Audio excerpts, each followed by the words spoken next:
Pagkatapos ng fireworks, silence. Tapos maya-maya may nagsimulang umiyak. And then everyone was crying. I was shocked, no, na ganun pala yung sa loob. Then right then and then I realized na, nga, no, kasi nakakulong sila, wala silang bisita. And for us na nasa labas, this is one of our happiest season, no, yung Pasko. Mm-hmm. Sa loob, ito yung pinakamalungkot, no. Biruin mo, yung anak, yung taga Cagayan Valley, iniwan niya yung anak niya 1 year old. Tapos ngayon yung anak niya 23 years old na. Tapos nung nag-usap sila, no, nung nagkita sila, yakap sila, umiiyak yung bata, niloko ko pa nga eh. Sabi ko sa kanya, sigurado ka pa na ito yung tatay mo? Kasi hindi mo naman, hindi mo naman panira ka ng moment. Hindi mo naman kilala yung tatay mo. Di ba? But really, it was so moving na makita mo, no, yung mahalaga yung bisita para sa kanila. So kaya tama yung sinasabi ni Jesus, no, na I'm there in the prison. If you want to know me, you visit me. Kung sa labas, lagi nating sinasabi kapag may buhay, may pag-asa. Pero what I've learned inside, kabaliktaran, no? Kapag may pag-asa, may buhay. It's not the life that propels hope. It is hope that propels life. Oh my gosh. So yung mga nawawalan ng pag-asa, yun yung mga nawawalan ng buhay. And kaya buhay na buhay sa loob. Kasi buhay na buhay din yung pag-asa. Wow. So,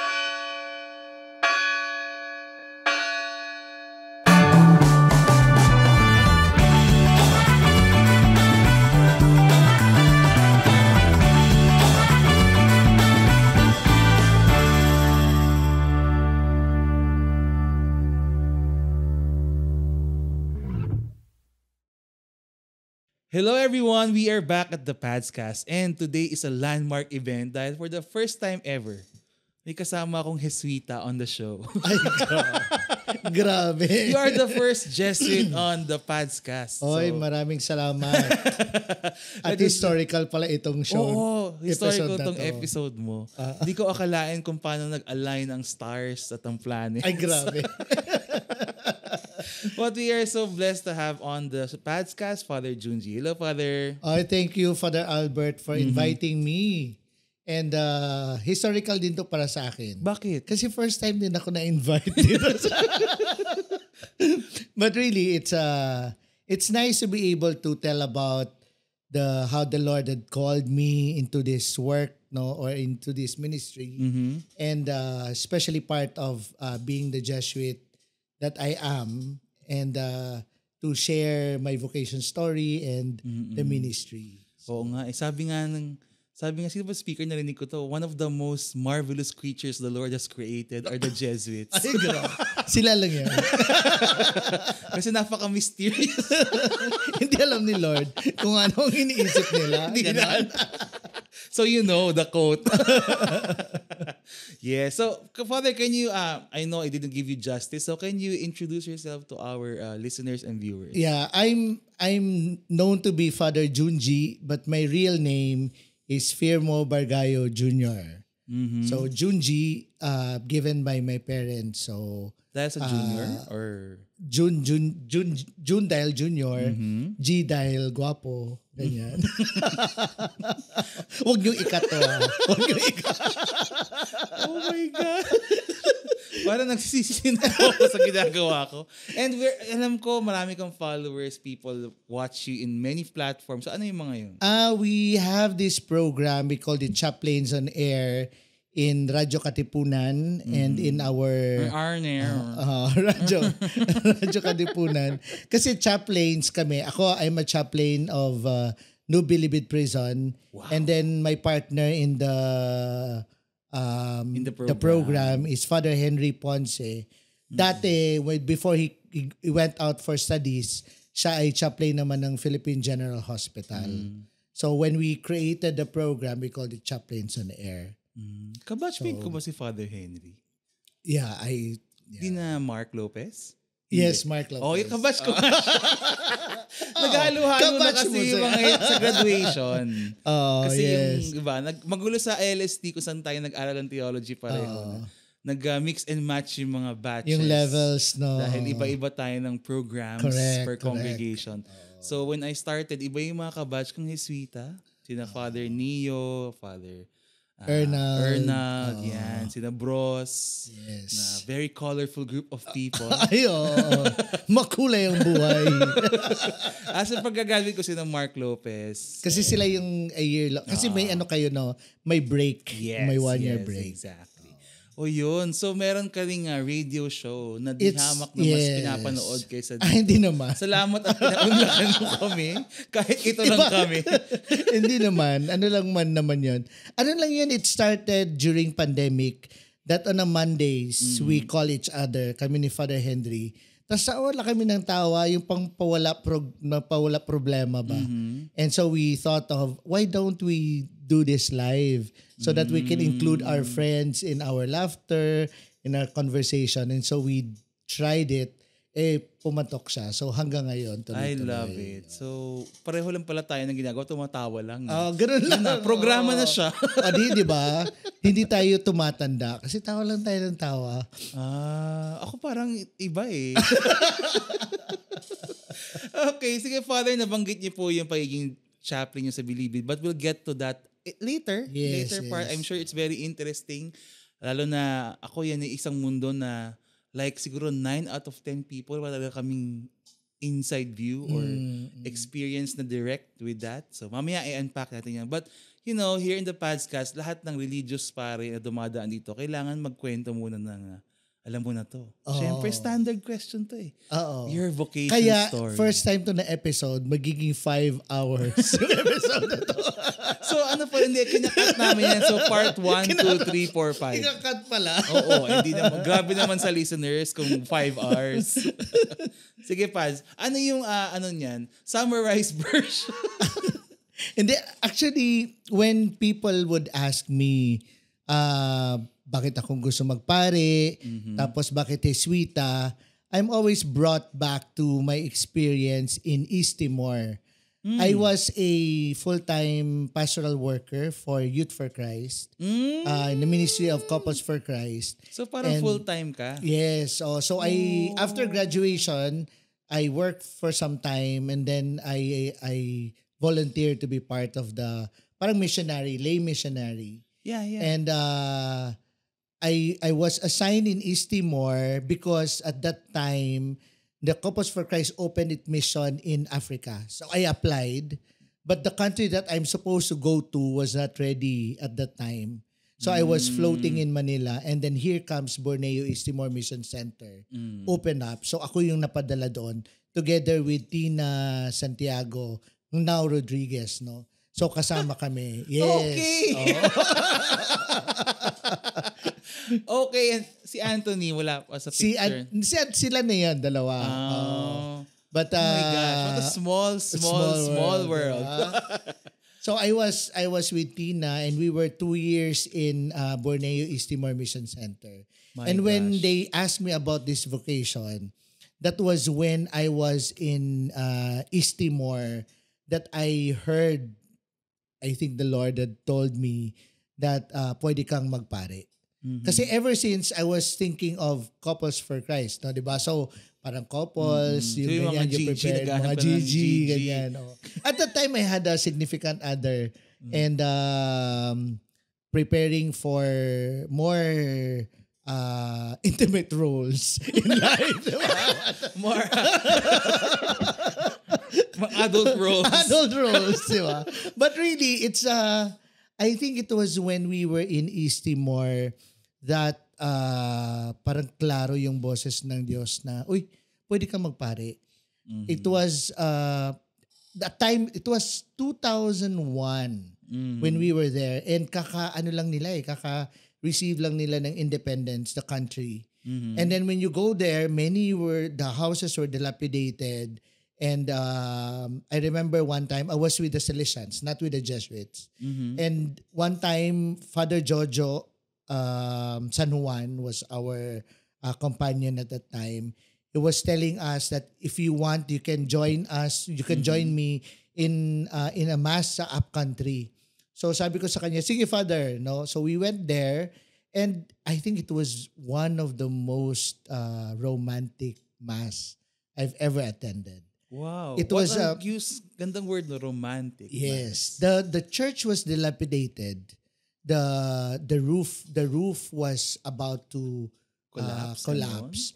And so they decided to hold the mass outside the church. And it was like full moon. You could see the stars because it was in the province, and then so many candlelights, no? And really it was a beautiful scene. And during that time, the people came slowly, and then they were wearing their best Sunday clothes, no? And yun pa lang, I was already struck. Sabi ko, ang ganda naman dito.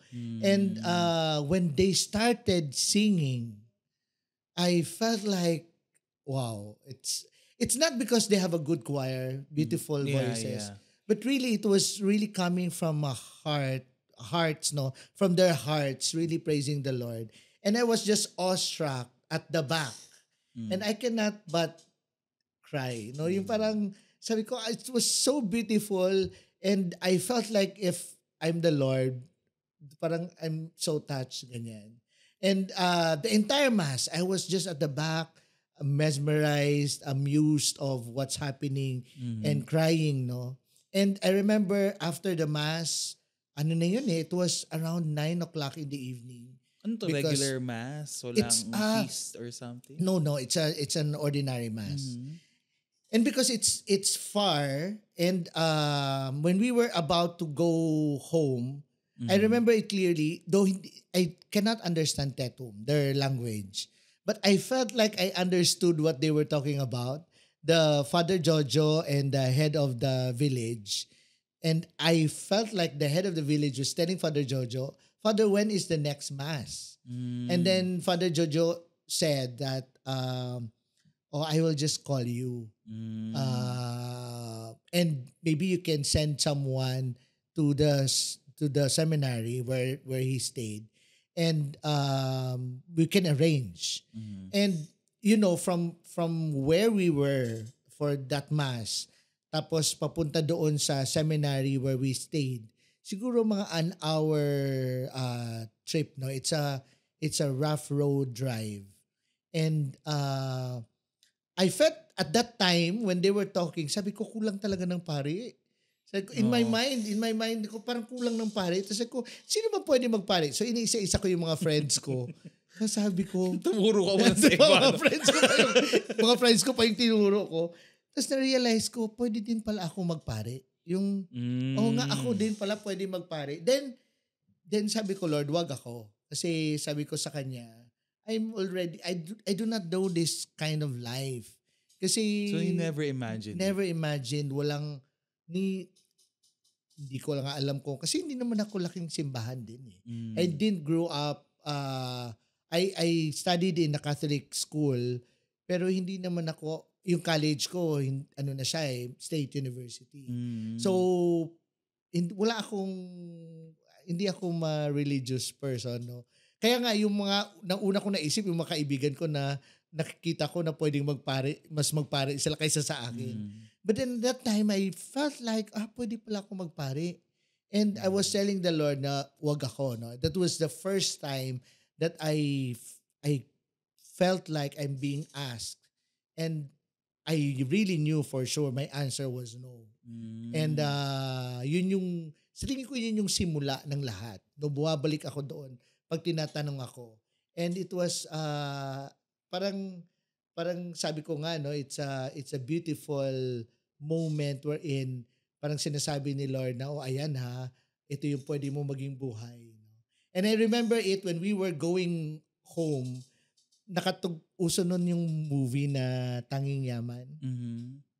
And Father Jojo has a soundtrack of the songs that's played in Tanging Yaman. And when he was playing it on the inside the car, ang unang tumugtog was The Panunumpa of Father J. Boy. And sabi ko, Father, yan yung gusto ko pag ako ikinasal, gusto ko ako ang kakanta niyan while my bride is walking down the aisle. So sabi ko, ako, yan ang gusto ko. Tapos sabi ni Father Jojo, hindi mo ba alam na yung kanta na yan ay para sa amin? Sa mga religious? Tapos sabi ko, ay kasi kinanta yan ng parang isang wedding sa movie. Sabi niya, it's for us religious. Kasi tingnan mo yung lyrics, no, pagdaralita, pagtalima. No? So it's really more of someone saying vows. Yun pa lang, it hit me again na all the while, ang gusto ko pala na kanta, akala ko pwede naman pang married. No, I mean, ginagamit din naman yan pang wedding. Pero sabi ko, pwede din pala ako religious. Nako, hindi na ako makatingin kay Father Jojo. Parang ako nasa window, nakatingin sa kalawakan. Parang iniisip ko, Lord, ano ba ito? Parang ano tayo, parang alam mo yung gabi na, tapos we are driving back home, no? Tapos, ang iniisip ko lang lagi, wag naman ako, Lord. Iba na lang. Hindi, ano na tayo, ganyan.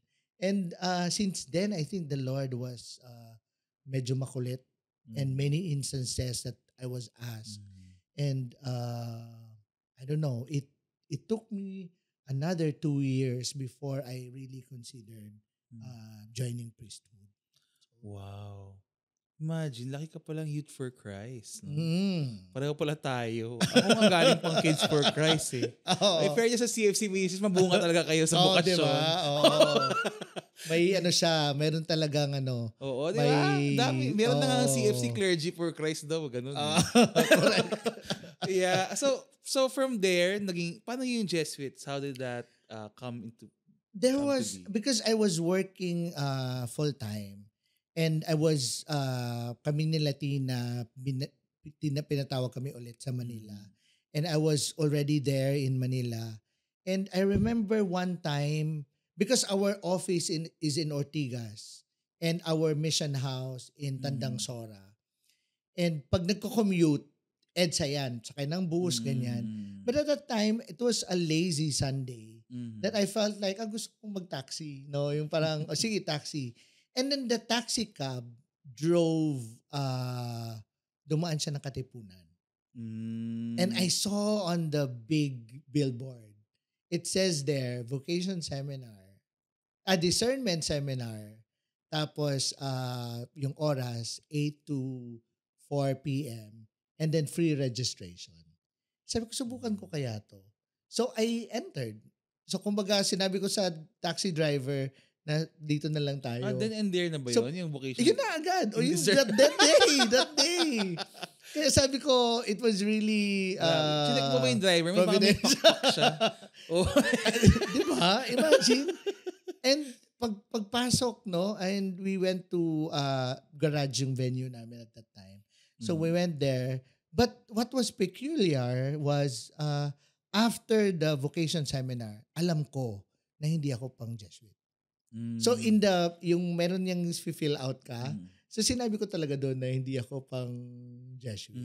And I thought that I was called to be a diocesan priest.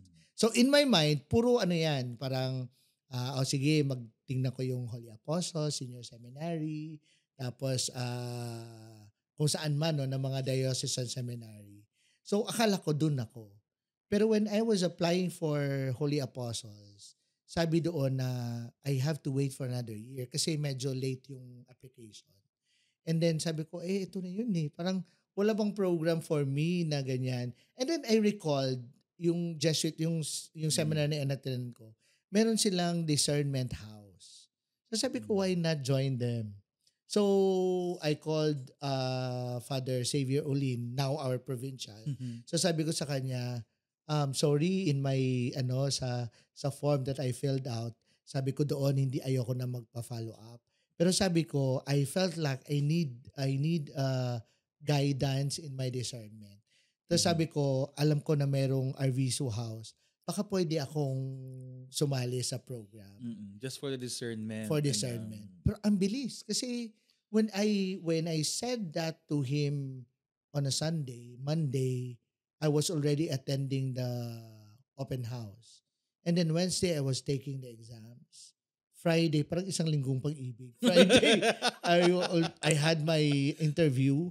And then Saturday night, I found myself entering Arvizo House. And in my stay there, Talaga? Ganun kabilis? Ganun kabilis. Wala kang malang inayos na affairs, ganyan, o gano'n?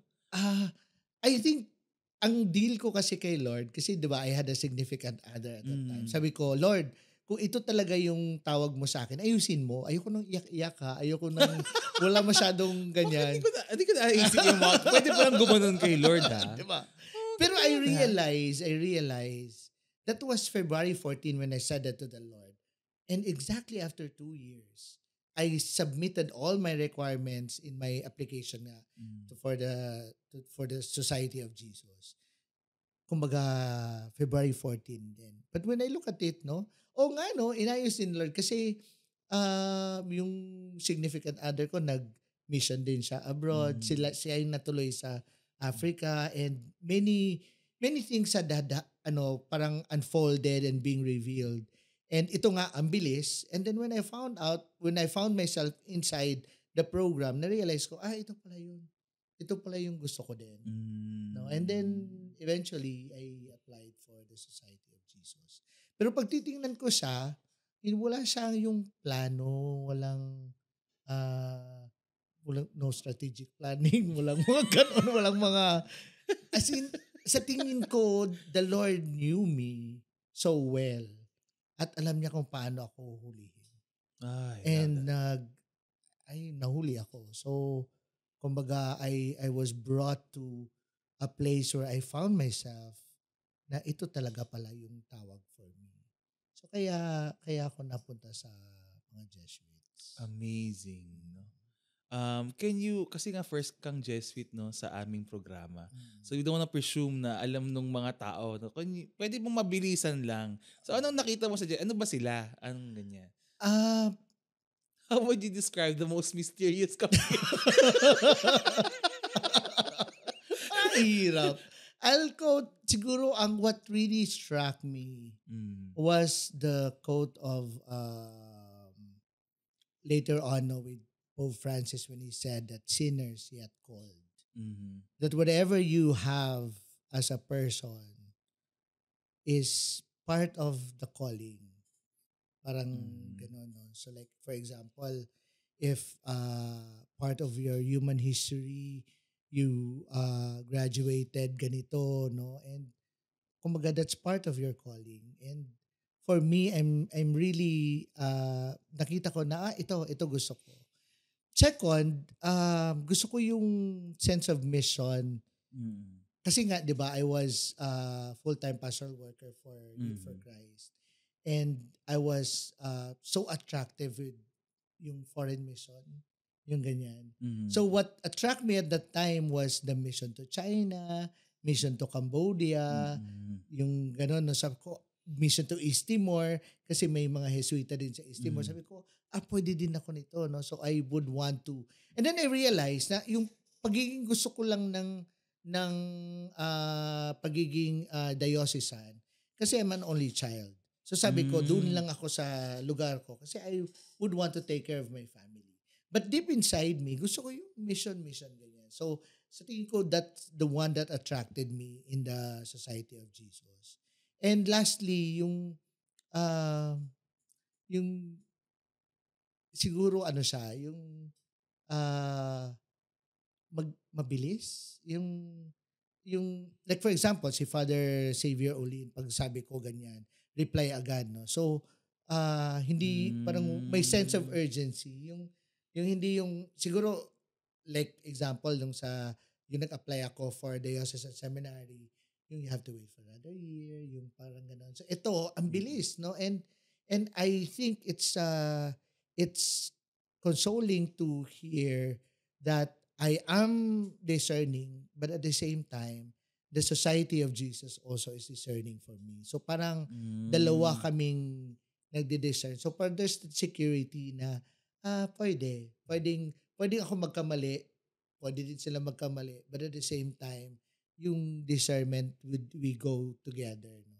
So I think yun yung sa tingin ko na yung sense of prayer, sense of trying to see where the Lord is calling me, no? And it swak with my personality, yung ganyan. So, and to be fair also, unfair din sabihin, no? Kasi ang vocation ko from the Salesians kasi Salesians yung mga kasama ko. Pero nung nag-iisip na ako na mag-religious life, ang Jesuit yung nandun. So parang feeling ko, yung parang bunga ka na nahinog. And at the time na yung nahinog ka na, it was, the Jesuit was there at the right time to pick you, parang gano'n. So, pero kung tatanungin mo ako kung bakit ako natanggap sa Jesuita, hindi ko alam. So, kasi marami kami nag-apply. Pero ito kami lang yun. Pag tinatanggap mo, parang, ba't ako yung natanggap? Parang gano'n, no? But to see that part of the mystery, no? So, sa tingin ko, yun yung something that attracts me to join the Society of Jesus. Kaya pala, no? So, parang, kasi ang Jesuita, iba-iba. Diba? Hindi ko tulad kami, kanyari, SSP. Alam mo, media work. Parang definite yon. So, para sa inyo kasi parang iba-ibang ministries, iba-ibang may Jesuitang educator, professor, may mga nasa iba-ibang lugar, missionary. Yeah, nasa Caloocan, si Father Willie, nasa PGH. May nasa kami hospital. Nasa Bilibid. No? So, and meron pang ibang mga Jesuit din na they have their own apostolate. Yan ay Tanging Yaman, si Father Manuling. Diba? Sa music, sina Father Arnel. No? So, many of them are there. No? But at the same time, ano din sila, mga theologians din sila. No? So, but later on ko na lang siya nakita as part of the ministry. No? But really, when I look at it, totoo yung pagtawag sa akin na yung walang kahit sino ka, yung gano'n ba? Go lang, yung gano'n. So, yeah. Okay. Sige, Father, so nung pumasok ka, ilang taon ka na-ordain?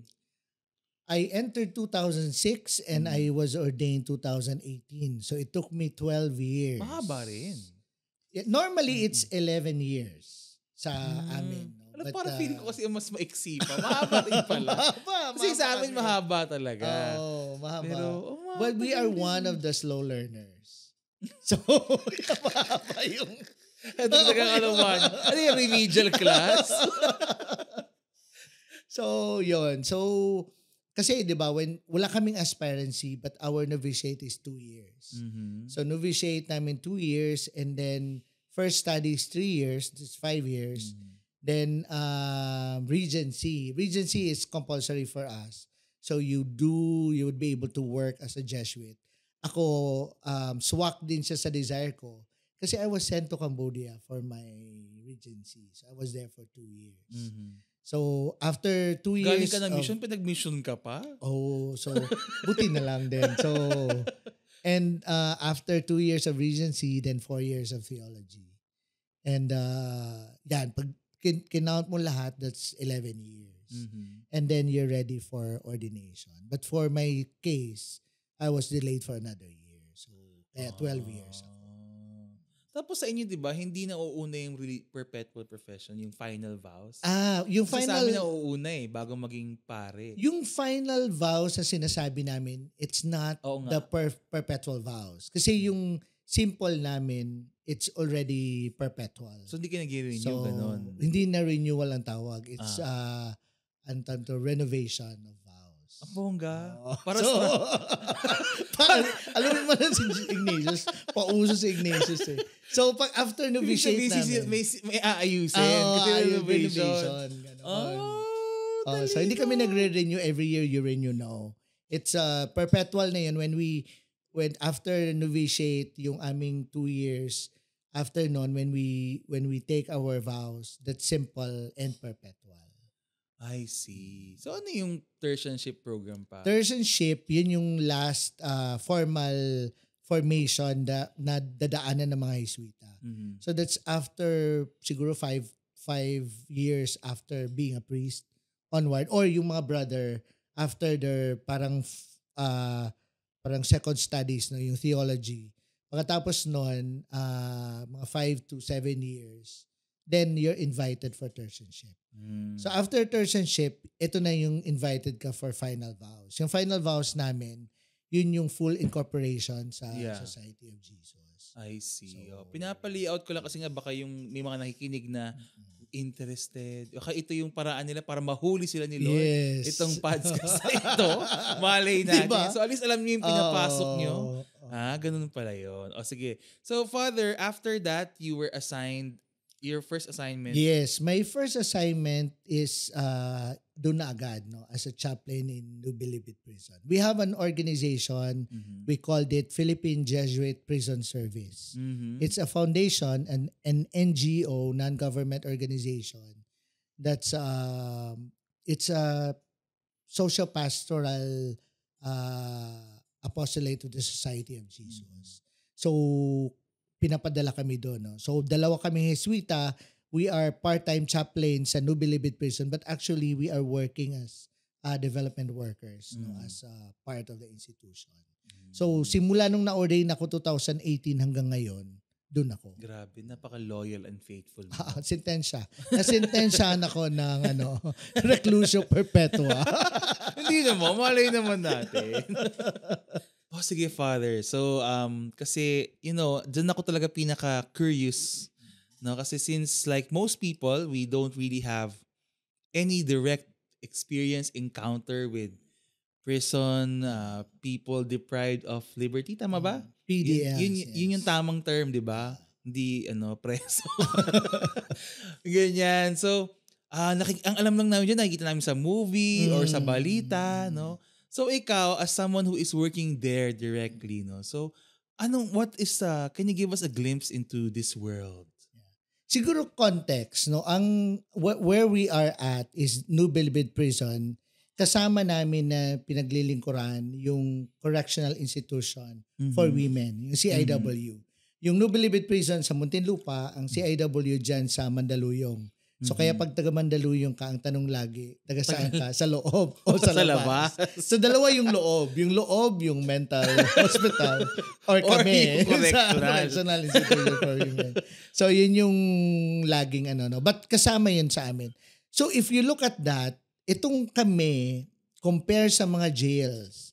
Kasi yung jails are detention centers. Kunyari, city jail, yung mga provincial jail, these are detention centers. Ongoing yung cases ng mga PDLs. Alright. And then, pag nasentensyahan na sila, if they receive their sentence, no, if they are guilty, and then may years of service, years na bubunuin nila, yun na sila dadalhin sa amin.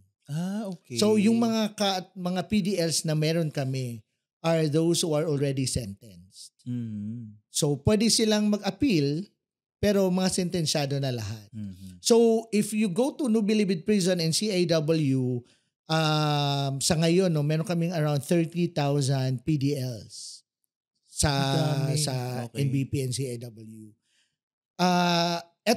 This is one of the national penitentiary. So, meron din tayong mga tinatawag na kolonya. So, meron sa Palawan, meron sa Leyte, sa Davao, sa Zamboanga. But these are PDLs na naka-receive na sila ng sentence. So ngayon, sa amin, kung i-zoom in natin ang New Bilibid Prison, nandyan yung pinakamaraming nakulong. No? So, nandun sa amin. So, sa maximum security compound alone now, mayroon tayong mga around, higit kumulang mga 16,000 PDLs. Ito yung mga ang sentensya nila, 20 years and above. And then if 20 years and below, yun yung sa medium security compound. And then usually yung mga palaya na mga 5 years to go, ito yung nasa minimum security compound. Kaya iba-iba yung kulay na makikita ninyo. Pag maximum, transition pala yun. Pag maximum kulay orange. Pag medium kulay blue. And then minimum naman kulay brown. Same is true with the CIW and the colonies. Okay. So yan yung kumbaga in context, no. And yung mga city jails under Bureau of Jail Management and Penology. So BJMP. So kami Bureau of Corrections. But under still no ng the Department of Justice. Grabe yung context setting natin. Oh, ang Di ba complex. 5 minutes? Parang, akala ko parang pag Game of Thrones sa tayo. Ang daming Oh. Grabe. So kayo, what do you do there? Anong role niyo doon? Anong expectations? Dalawa yung hat that we are bringing. No? One is with our institution sa PJPS, no? Philippine Jesuit Prison Service. Second, yung pagiging chaplain namin. So yung pagiging chaplain namin, ang boss namin doon, meron kaming head chaplain ng Bureau of Corrections, si Father Doms. Siya talaga yung may Jesuit rango. din. Hindi siya Jesuit. Okay. He's a diocesan priest. Okay. From Davao. Okay. But he graduated from our seminary, no, yung VNA. So he was lent by his bishop from Davao. And then nasa amin siya ngayon. So siya talaga yung may rango, no, yung mga kapitan ganyan. So kami part-time lang kami. So as chaplain, what we do, yung ministerial work, yung pare, yung pagmimisa, pag-confession, yung ganyan. Believe it or not, meron kaming mga binibinyagan, meron kaming kinakasal sa loob, ng mga ganon. So we administer to the sick, no? So wala lang ordination. So diba, wala lang ordain. Bakit wala? Baka in the future, pag meron na tayong theological school sa loob. Sa loob. So yun as a priest, no? Ginagawa namin yan. Then plus yung mga kumakausap sa mga bilanggo, no, as pastor. Ngayon, sa work namin as part of the institution ng Philippine Jesuit Prison Service, we have 3 programs. We run scholarship program, mga anak to ng PDLs. And then meron kami social pastoral, yung formation direct na sa mga PDLs. And then advocacy. Ito yung to link yung mga nasa laya, we call them, no, yung mga nasa laya in the free society and sa loob. So ito yung we bring in the like students or whoever would want to come in, no, so dadalhin namin sila or magkaroon ng mga kwentong piitan naman sa different organizations, no. Pwedeng sa school, pwedeng sa kung anong organizations, ganun. So ito yung dala-dala namin. Kwentong piitan. Kwentong piitan. So umiikot kami, no, sa different organizations. So there was one time I was invited in a Siena College in Quezon City. Yan. So yan, we bring with us mga families of PDL, mga former PDLs, no. Ang tawag sa kanila ngayon, kung persons deprived of liberty sila. Pag lumaya ka na, PRL na, persons restored of liberty. So hindi na ex-con, mga ganon. Wala na yung mga ganong term. So yun yung namin, yun yung mostly everyday may misa kami, no? And we enter. And din ako, kumbaga I volunteer as a teacher, no? Kasi sa medium security compound, we have a complete set of education system. May ALS Elementary, ALS High School, then you can do senior high school. So pwede ka talaga magtapos sa loob? And may binibigay ang University of Perpetual Help Delta System. It's an extension school. Nagbibigay sila ng diploma, no, for Bachelor of Science in Entrepreneurship.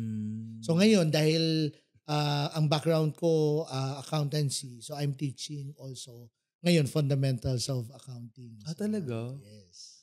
Imagine yan, no? Sige, Pads, yung kunyari, kasi I wanna parang walk us through, kunyari yung first time mo. Ano yung, paano mo pinasok tong mundo? So, I'm sure you're bringing in your own preconceived notions, like us, no? Yeah. So ano yun? Kamusta yung journey na yun? Naalala ko nung ako ay tinawagan ng Father Provincial, kaka-add-outs ko lang noon. Diba? Yung ating confession. Ang mga friends, ang add-outs kasi yung practice namin, no, to hear confession. Yeah. Kaka-add-outs ko pa lang noon. And sinabihan ako na bakit pare na ba kayo? Nag-add-outs kayo? Hindi. Pa-ordain pa lang. Okay. No? Pero sinabihan na ako na I will be assigned sa Nubili. Grabe yung foresight sa inyo, ha? Ganun. Oo. Kasi actually, ang assignment ko talaga sa Kulyon, Palawan.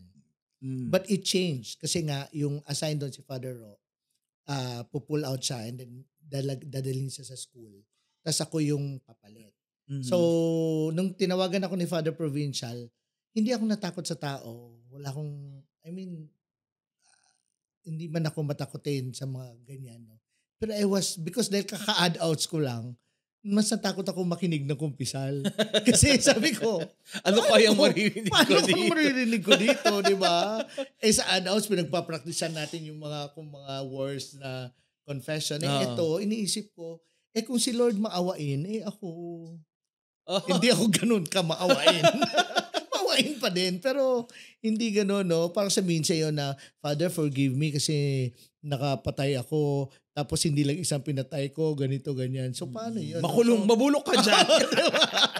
So, yun yung pinakatatakot ko na makinig ng kumpisal.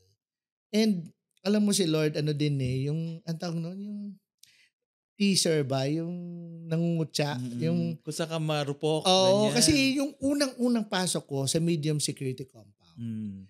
Pagpasok mo kasi doon, merong tinatawag na PSG. Payong security group. Kasi papayungan ka nila.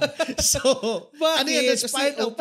That's part of your security also. Na pag pumasok ka, tapos papayungan ka, so parang sinasabi doon that you're under the protection of the church. No? So parang, kaya ang tawag namin sa kanila mga payong security group. Ganda yan. Oh. So pagpapasok ka, pinapayungan ka. So yung pagpasok ko, kaya lagi naman sinasabi na huwag kayong ang tawag nun na, yung parang ayaw magpapayong, ganyan. Sinasabi namin lagi yan sa mga bisita namin, na pag may nagpayong sa inyo, allow them to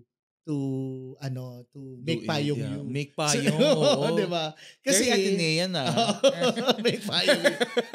Kasi nga, din nila yun that's part of their work, and that's giving them dignity na, siya, parang gano'n, no? Alright. Part of the pastoral work. But anyway, so, yun yung, pagpasok ko, may nagpayong sa akin agad. Tapos yung nagpayong sa akin, ang unang sabi talaga, Father, pwede bang after ng misa mo, magkumpisal ako? Sa loob-loob ko, Lord. Hindi ba ako kakapasok ko pa lang, Lord. Ano ba naman yan, Lord? Ganyan. So, parang sabi ko, ibang klase din si Lord. Alam nyo, believe me or not, pagpasok ko, nung sinabi niya yon, hanggang nagmisa, buti lang si Father Eli ang nagmisa, hanggang matapos ang misa, ang sa isip ko, Lord, sana makalimutan ni tatay na mag-kumpisal siya. Sana makalimutan ni tatay. Tapos pagkatapos ng misa, nag-stay pa ako sa chapel, kunyari, kausap sa mga tao, ganyan. Nako, dahil tagapayong ko siya, paglabas ko, nandun siya. So akala ko nakalimutan na niya. So sabi niya agad, Father, pwede na ba ako mag-umpisal? Kanina pa ako dito, Father. So I had no choice. Yun yung aking opening salvo. No? Not to tell the saints, but it changed me. Kasi nung nagkukumpisalan na, meron siyang sinasabi na kasalanan. Sabi ko, nagawa mo ba to sa loob o sa labas? Sabi niya, Father, hindi. Yan yung dahilan kung bakit ako nakulong. So sabi ko, akala ko ba nagkumpisal ka 3 months ago? Sabi niya, yes, Father. So hindi mo to kinumpisal? Sabi niya, kinumpisal, Father. So, hindi ka pinatawad ni Father? So, sa kanya, pinatawad naman, Father. Tapos sabi ko, ba't mo kinukumpisal ulit? And I was so shocked with what he said. Sabi niya, Father, lagi ko po yung kinukumpisal kasi ayokong makalimutan na pinatawad na ako ni Lord. Ay, grabe. Ay, wow. It hit me. Sabi ko, nga, no? It's not just washing away our sins. But when we go to confession, it is remembering. Yung parang you do this in remembrance of me. That you remember that many years ago, the Lord had died for our sins. And it changed. It changed my perspective. Nasabi ko, nga no, na kung dati I dreaded to hear confession, pero ngayon it's one of my consoling moments na before Mass, kung it's a daily Mass, no, I would go there early or leave a little late, no, for people to talk to you and hear confession. So that's one of my favorites, siguro. No, sa loob. Galing. My gosh. So, tanong ko kasi you're fresh off theology school from Ad Outs. Di ba hindi, sa technically speaking, di ba i-correct mo yan? Yeah. Kung adults to, ibabagsak kita. Kasi hindi mo pwedeng i-absolve yung na-confess na at na-absolve na before. Yes. Paano it's parang kang binasag talaga agad. Yes, parang it's really iba yung I Iba think yung what libro, the iba yung totoong what the buhay. Lord had shown me at that time na sinasabi niya na meron tayong technical considerations, but when you're here in the ministry, what is important is yung tinatawag nating image of God to the person.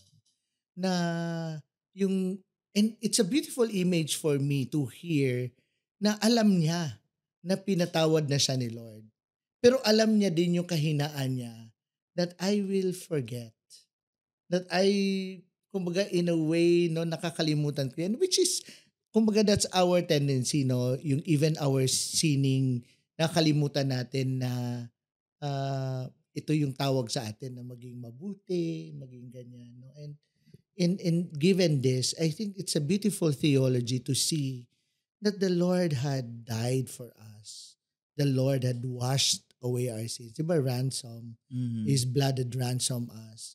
And when someone hears, when I hear the confession, diba yun naman ang sinasabi na dapat maramdaman nila yung pagmamahal ng Diyos, yung mercy. Yun naman ang pinaka-point. And nung pinapakinggan ko yun, sabi ko, eto na. Kumbaga, it's the Lord working, not me, no?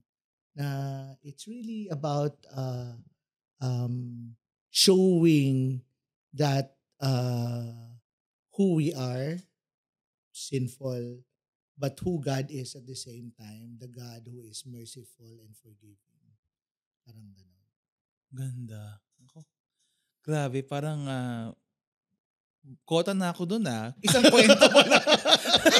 Nakakaantig naman to masyado. Baka maging MMK tayo dito, Father. Kaya pala 5 hours, no? Oo. Kaya pala ang kota mo today, 5 hours tong episode. Ang daming kwento. Ay, naman, grabe. Diba? So, sige, Paz, ano na lang. Kunyari, what do you want like people like us, yung mga hindi exposed, no? Ano yung dapat naming maintindihan or malaman about these people, yung pinagdadaanan nila that will like change our perspective and how we regard these people? One of the things that I learned and was able to understand when Jesus said that when I was in prison, you visited me. Because of the ministry, nakita ko kung gaano kahalaga ang bisita sa mga PDLs. Wala ba masyado talaga? Kasi like sa amin, 70% of the PDLs do not have visitors. So we call them visitorless. Oh, so 30%, kasi all. nga galing sila sa iba't ibang province and cities. So pag nasintensyahan sila, dadalhin sila dito sa amin. So marami dyan mga taga Cebu, taga Naga, taga Akala ko Bicol. talaga per region may kulungan. Hindi pala ganun. May mga kulungan pero they are detention centers. So hindi So yung... kumbaga ongoing yung kanilang cases. Pag nasintensyahan, kaya yun sila pupunta sa amin. Tapos hindi na sila madalaw. Hindi na sila madadalaw. Kasi yung iba, like example, sa Davao, malapit nga lang sila sa Davao. Pero ang penal colony sa Davao, malayo sa city.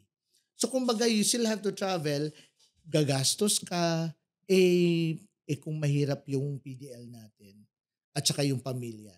I mean, ang hirap, no? Like ngayon lang, no? Meron kaming program sa PJPS, we call it Oplan Dalaw. So ang hinahanap namin, those PDLs who haven't been visited for the longest time. So hinahanap namin yun per camp. Like this, last October 24, meron kaming Oplan Dalaw sa maximum security compound. So ang nakasama doon, 3 sila, 22 years na hindi sila nagkita ng pamilya nila. Tapos yung isa naman, 16 years nung pangungulungan niya. But prior to that, hindi na sila nag-meet ng family niya. So pag titingnan mo ito, ano yan parang precious sa kanila yung bisita. So when we call this, no, na sino sa inyo ang matagal nang hindi nabisita? So magbibigay yan sila. Tapos namin yan, kumbaga, screening kung sino yung pinakamatagal. And what we have are only addresses. And biruin mo, yung address mo, ang tagal, 22 years 22 years ago. ago. So yung mga, like example, hahanapin mo yun sa probinsya. Pa-private So our investigator. prayer, di ba? Our prayer really is, sana nandun pa yung bahay. Sana nandun pa yung pamilya, no? And there's a nice story, no, yung ngayon. Kasi yung one of our staff, yung taga Cagayan Valley, one of our staff, nag-message siya sa kaibigan niya. So sabi niya, kasi taga dito yung PDL, no, yung lugar niya. Tapos sinabi niya, di ba taga dito ka din na lugar? Tapos sabi niya, meron kasi kaming hinahanap na pamilya. Ito yung pangalan niya. Alam niyo ang sagot nung kaibigan niya. Naku, kilala ko yan. Kapitbahay ko yan.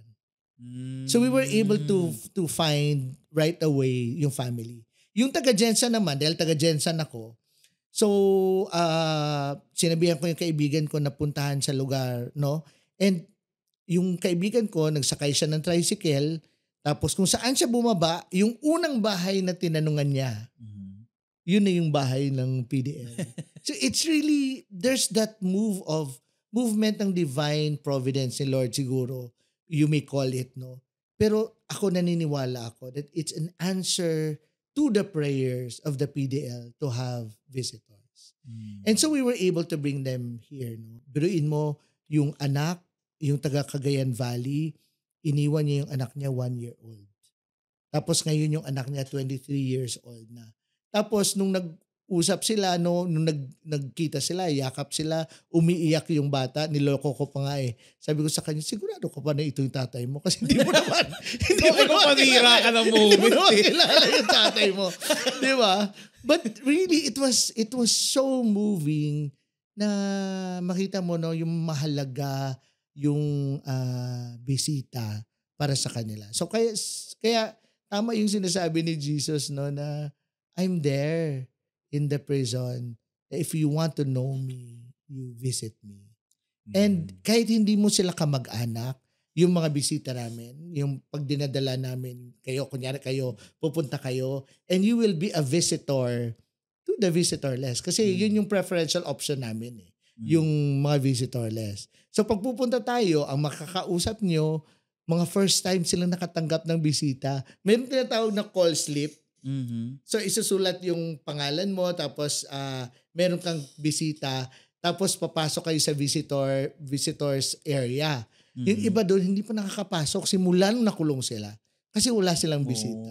Talagang hindi sila nakakalabas doon sa kung area nila Yes, talaga. and this time, no, maka-experience sila na may bisita. And I think it's really moving to see, no, na eto, no, yung mga kunyari gustong pumunta, we encourage, no, kahit nang wala kayong kamag-anak, kahit ano, we encourage you to come and visit because mahalaga yun sa kanila yung pagbisita. Okay. So Father, paano yung, kasi ngayon magpapasko, no? Siguro magandang charitable or something to extend yourself this Christmas. Paano yan? I mean, in a very simple way. How does the one avail of that? Gusto kong magdalaw. Alam niyo yung pandemic, that was my first experience of Christmas inside. Kasi yung duty namin as chaplain, we go inside for 2 weeks na duty. And then sa labas naman, quarantine. So pagkatapos ng quarantine namin na 2 weeks, babalik na naman kami sa loob. Na taon at that time, Christmas, I was inside. And it was so moving for me. Hindi pa siya Christmas, but there was alam mo yung mga fireworks before Christmas, may mga nagpa-fireworks na, di ba? And sa loob, kasi pag nandun ka sa New Bilibid Prison, makikita mo yung mga nakapalibot yan sa amin, mga Ayala Alabang, Portofino, yung mga mayayaman na village, di ba? So pag yung time na yun na there was fireworks, ang tagal ng fireworks, siguro mga 15 minutes na fireworks. Nandun ako sa loob, kasama ko yung mga PDL, they were so happy looking at the fireworks. Tapos, pagkatapos ng fireworks, silence. Tapos maya-maya may nagsimulang umiyak. And then everyone was crying. Pati ikaw. And then, ano na ako, no? Parang I was shock, no, na ganun pala yung sa loob. Then right then and then I realized na, nga, no, kasi nakakulong sila, wala silang bisita. And for us na nasa labas, this is one of our happiest season, no, yung Pasko. Sa loob, ito yung pinaka malungkot, no, one of the most sad, the saddest season, no, sa loob. And then naisip namin, no, sa pag-uusap namin sa institution, sabi ko baka gumawa tayo ng programa, no, we call this Give Joy on Christmas. Yung magbigay lang ng kaligayahan sa loob. Kasi dati, pag Pasko, ang binibigyan lang namin yung mga church workers, and we thought of giving joy to everyone. So naisip ko na, one of our staff, no, also suggested na why not, Father, magbigay tayo ng yung spaghetti packages. Na yung kumbaga kada dorm, we will provide spaghetti package. Na yung dorm doon, no, mga around 200 PDLs in a dorm. So sabi namin, kung 1 kilo spaghetti package to 10 PDLs. So in a dorm, bibigyan mo sila ng 20 kilos na spaghetti packages. And then, sila na yun. Lulutuin na nila yun. Pangluto sila sa loob. Oo. So, lulutuin nila yun for Noche Buena, no? Yung 24 ng gabi. At pagsaluhan nila yun. And when we launch it, naku, ang daming donation that came in, no? And sobra-sobra yung dumating. Kaya nagkaroon kami ng spaghetti packages sa Pasko, and then fruit salad naman pagdating ng New Year. So nag-ano siya, no? Kumbaga, and we were able to give to all the dorms in New Bilibid Prison and CAW. And since then, we are doing this yearly. So every year, no? So for everyone who is watching us here, no, they can donate and support, no. Kung gusto niyo isang dorm, gusto niyo magpakain ng spaghetti packages or no. So ngayon, we're looking at mga 700 pesos. Lahat kasi bibigyan mo sila ng pangsahog doon, no, yung corned beef, yung cheese, ganyan. And then kasama doon yung pang fruit salad package nila. So kung kalahati, no, let's say around 350, no, for the entire And then ngayon nanganak na siya kasi may mga nagdo-donate, may yung last year meron pang pa-drumstick, no, na chicken. So kumbaga, and it's a simple, so pwedeng in kind, pwedeng cash, no. So if would want to support us in this project, no. So it's this every year. We call it Give Joy on Christmas, no, kasi nagbibigay tayo ng saya, no. And it's something to look forward to din sa mga PDL sa loob. Kasi alam nila na nagbibigay tayo ng mga spaghetti packages and fruit salad for New Year. So yun yung sa Pasko, no. And then if you want also whole year long na support, meron kaming scholarship na they can, kasi ngayon parang ang hirap ng scholarship kasi pag pumasok sila elementary, hindi naman pwedeng pagdating ng high school, sorry wala na tayong pera. So parang kumbaga kailangan mo silang sundan hanggang mag-college. And now we have 160 scholars and we would want to increase it slowly na at least makaabot ka ng 1% of the entire population. Yeah. Kasi kung bilangin lahat ng mga PDLs all over the Philippines, mga 55,000 eh. So kung ang 160 mo compared to 55,000, hindi man lang umabot ng 1%, di ba? So if ever, if we can increase our number, at least makaabot tayo ng 1%, in the next 5 years, no, aabot tayo ng 300 to 500 children, no, na matulungan natin sa kanilang pag-aaral. So from elementary to college yan. So yung ang inaano namin na mas maganda yung masundan din nila, yung scholar nila. Until they'll tell us, may program. When they, pag sabihin nila na, okay na, hindi na kami magdo-donate. So at least, yun na lang yung hahanapin namin for the next year to come. No? But at least kung kunyari ako yung sponsor, masundan ko siya, no, hanggang makagraduate. So as of now, meron na kami mga 100 plus na alumni, no, yung nag-graduate na ng college education, VOCTEC, no, na courses. Grabe, no? I mean, wow. So merong simpleng paraan magpakain na sobrang laking impact na sa kanila. Meron ding long-term ways of supporting our PDLs. Kung October, yung prison awareness, every October, meron kami tinatawag na SOAP project, SOAP. Simple Offering of Affections for PDLs. What they can donate naman is yung mga sabon, yung mga big size na sabon, 175 grams na any sabon. No? Or yung mga ointment, like yung Now We Give, no? Ang tumutulong sa amin ngayon yung katingko, no, yung ganyan. So, okay. yung mga ganyan. Kasi, ano yan, it's a big hit, no, sa loob. Yung mga ganon. So, yung mga ointment, mga balm, no, yung mga ganyan. So, yun, we collect, no, from schools. And ngayon, marami ng mga nagiging aware. So, yung mga schools ngayon, marami nang nagbibigay sa amin ng mga sabon. Yung Malayan schools lang, last October, no, nagbigay sila ng mga around 6,000 soaps. So, yung mga ganyan. Minsan nga, challenge namin yung Xavier School and Ateneo, no, patalo ba tayo sa mga, di ba? Yung parang, ano ba naman yung 100 pesos na sabon, di ba? So, but really, it's a simple offering of affections for PDLs that we make after ng Pasko, no.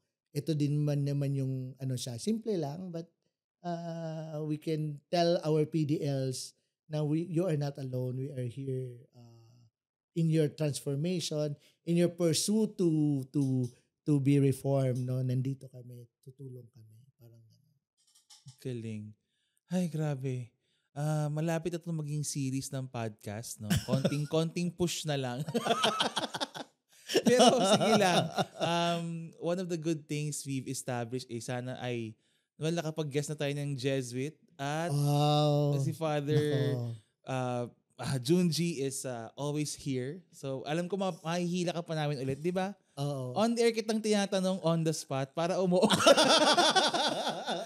Di kasi marami pa tong, I'm sure, ang dami pa natin pwedeng pagkwentuhan tungkol sa iyong ministry.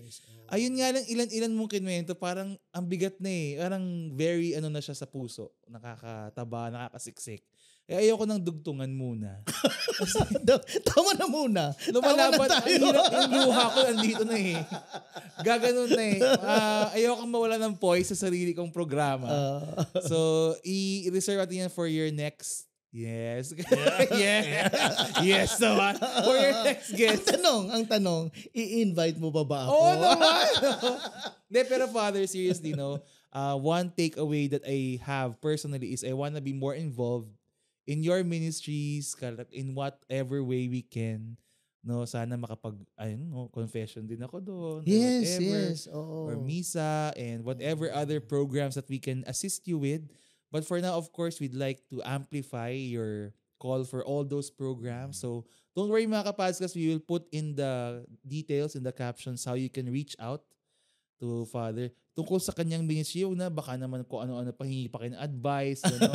At i-reserve nyo na yung sa ibang pare. Busy si Father sa ministry niya. No? Pero you're gonna give us your ways to reach out. No? Para makatulong yung ating mga listeners, viewers para sa Pasko and for the rest of the year. So Father, thank you very much. Thank you for giving us this platform to at least tell people that there's still hope, that there's still hope. Ito yung lagi kong sinasabi, na kung sa labas, lagi nating sinasabi kapag may buhay, may pag-asa.